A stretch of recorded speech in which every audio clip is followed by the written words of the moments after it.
नमस्कार मित्रों, जय श्री कृष्ण, राधे राधे। दोस्तों, आप सभी को गोवर्धन पूजा की ढेर सारी शुभकामनाएं। दोस्तों, प्रेम से जो ले कान्हा जी का नाम, पूरे होंगे सारे अधूरे काम। आज काम न करना कोई दूजा, क्योंकि आज तो करनी है गोवर्धन पूजा। तो दोस्तों, आज की इस वीडियो में हम बात करने वाले हैं कि गोवर्धन पूजा किस प्रकार से की जाती है, इसकी सही विधि क्या है, सही जानकारी क्या है। आज की वीडियो में हम आपको सारी संपूर्ण जानकारियां बताएंगे। दोस्तों, वीडियो के अंत तक जरूर बने रहिएगा, एक एक बातों को ध्यान से सुनिएगा। बहुत ही अच्छी संपूर्ण जानकारी लेकर के आए हैं। दोस्तों, दिवाली के दूसरे दिन और कार्तिक मास के शुक्ल पक्ष की प्रतिपदा तिथि को गोवर्धन पूजा की जाती है।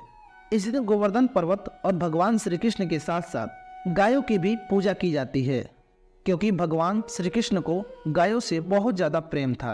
गोवर्धन पूजा वाले दिन गाय की गोबर से भगवान कृष्ण और गोवर्धन की प्रतिमाएं बना करके उनकी पूजा की जाती है। साथ ही में अन्नकूट कढ़ी चावल का भोग लगाया जाता है और इस पर्व को इसी कारण जो है अन्नकूट पर्व कहा जाता है। दोस्तों, गोवर्धन पूजा के दिन गाय के गोबर को उसे गोवर्धन बना करके उसे फूलों से सजाया जाता है। आप इसे घर के आंगन में भी बना सकते हैं या घर के मुख्य द्वार पर भी बना सकते हैं। वैसे दोस्तों, हम आपको बता दें कि गोवर्धन पूजा जो है सुबह शाम दोनों समय की जा सकती है। गोवर्धन पूजा के समय गोवर्धन पर धूप दीप आदि जल चढ़ाए जाते हैं।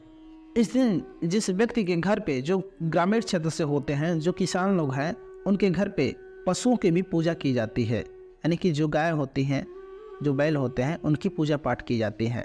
गोवर्धन जी को गोबर से लेटे हुए पुरुष के रूप में बनाया जाता है और उनके नाभि के स्थान पर मिट्टी का एक दीपक रख दिया जाता है और इस दीपक में दूध, दही, गंगाजल, शहद, बतासे आदि पूजा करते समय डाल दिए जाते हैं और बाद में फिर इसे प्रसाद स्वरूप घर के सभी सदस्यों में बांट दिया जाता है।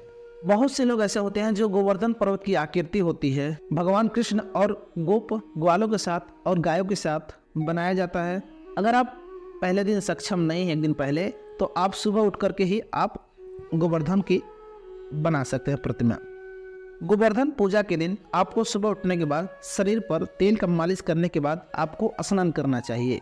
साफ और स्वच्छ वस्त्र का धारण करना चाहिए और जो भी पूजन की जो सामग्री है, जैसे कि गोबर, फूल, पत्ती, इन्हें आप पहले से ही एकत्रित करके रख लीजिए और फिर अपने घर के मुख्य आंगन या घर के मुख्य द्वार पे इसे आप लगा दीजिए। यानी कि इसकी आकृति बना के इसकी संपूर्ण सजावट एवं श्रृंगार कर देना चाहिए। दोस्तों, हम आपको बता दें कि गोवर्धन पूजा के लिए गाय का गोबर सबसे शुद्ध माना जाता है। अगर आपको ग्रामीण क्षेत्र से हैं, अगर आपको शुद्ध गाय के जो है गोबर मिलता है, तो आप जो है गाय के सिर्फ जो है, अगर आप हो सके सक्षम हैं तो सिर्फ गाय के गोबर को लेकर के आइए और उससे गोवर्धन की प्रतिमा बनाकर उन्हें फूलों से सजाइए।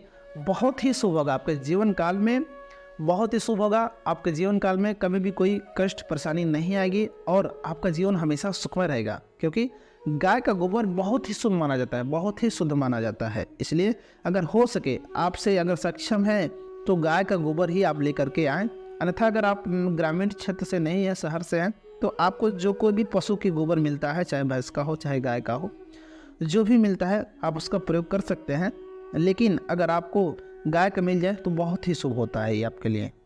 दोस्तों, गोवर्धन की प्रतिमा और गोवर्धन पर्वत बाकी आकृतियाँ बनाते समय आप चाहें तो भगवान कृष्ण के मंत्र का जाप कर सकते हैं और भगवान श्री कृष्ण के भजन कीर्तन को आप मन ही मन कर सकते हैं, उनकी आराधना कर सकते हैं, उनसे मनोकामना की आराधना कर सकते हैं। इसके बाद आप लेटे हुए मनुष्य की आकृति में गोवर्धन को बनाएं। दोस्तों, गोवर्धन की आकृति बनाने के साथ ही आप भगवान कृष्ण, ग्वाल वाल की जो भी आकृति आप सक्षम है जो बना लेते हैं, उनको आपको ज़रूर बना लेना चाहिए। फिर उसके बाद जिस प्रकार से पर्वत पर फूल, पत्ती, टहनियाँ होती हैं, उसी प्रकार जो है गोवर्धन को फूल, पत्ती, टहनियों से सजा देना चाहिए, जैसे कि गोवर्धन पर्वत पर होता है। सजाने के बाद जब गोवर्धन की आकृति तैयार हो जाती है, तो सबसे पहले आपको सबसे बीच में जो है आपको भगवान श्री कृष्ण की मूर्तियाँ रखनी है। जो भी लड्डू गोपाल कान्हा जी की जो भी मूर्ति आपके पास हो या तस्वीर हो, जो भी हो, प्रतिमा है, जो भी आपके पास हो, उन्हें वहाँ पे रख दीजिए। क्योंकि जो गोवर्धन पर्वत को जो मनुष्य की आकृति बनाई जाती है, तो जो लेटे होते हैं उनके नाभि का जो आकार होता है उसमें दीप का प्रज्वलित किया जाता है। अब आप गोवर्धन की पूजा करें, धूप बत्ती जलाकर, रोली कुमकुम लगा करके, और उसके बाद आपको गोवर्धन की परिक्रमा भी कर लेनी चाहिए। वैसे तो जो परिवार के जो भी सदस्य होते हैं वो सब लोग जो है गोवर्धन की परिक्रमा कर सकते हैं। गोवर्धन की परिक्रमा करने से क्या होता है कि आपके जीवन में, आपके परिवार में जो भी सदस्य हैं, उनके जीवन काल में जो भी परेशानियां हैं, आप गोवर्धन पर्वत जा करके उनकी परिक्रमा नहीं कर पाते हैं, तो आप एक सा मान के चलिए कि साक्षात आप अपने घर में ही उनकी प्रतिमा बना करके आप उनकी परिक्रमा करते हैं, तो आपके जीवन काल की जो भी कष्ट है, जो भी मनोकामना है, वो पूरी होती हैं। जो आप गोवर्धन पर्वत पर जाएंगे, वहाँ जाके आप परिक्रमा करेंगे, उसको आप अपने घर में ही बना करके श्रद्धा विश्वास के साथ अपने मन में आराधना पूजा पाठ करके अपने मन के मनोकामनाओं को मान सकते हैं, कह सकते हैं, और परिक्रमा करते वक्त उनको ध्यान लगाते हुए उनका परिक्रमा करें। आपके जीवन काल की सभी कष्ट परेशानियां दूर होंगे और आपको धन में वृद्धि होगी, बढ़ोतरी होगी, और आपके घर में माता लक्ष्मी का निवास होगा। आपको कभी भी जीवन काल में धन धान की कमी नहीं होगी। आपके घर में धन धान का भंडार भरा रहेगा। साथ ही साथ आपके स्वस्थ जो आपका स्वास्थ्य है वो भी बहुत ही अच्छा होगा। आपके परिवार में जो भी सदस्य होते हैं सभी लोग स्वस्थ रहेंगे। तो दोस्तों, उम्मीद करते हैं आज की हमारी जानकारी आपको पसंद आए। वीडियो पसंद आए तो वीडियो को लाइक कर दीजिए, चैनल पर नए तो चैनल को सब्सक्राइब कर लीजिए। मिलते हैं हम आपसे एक और नई वीडियो के साथ, तब तक के लिए नमस्कार, जय श्री कृष्ण, राधे राधे।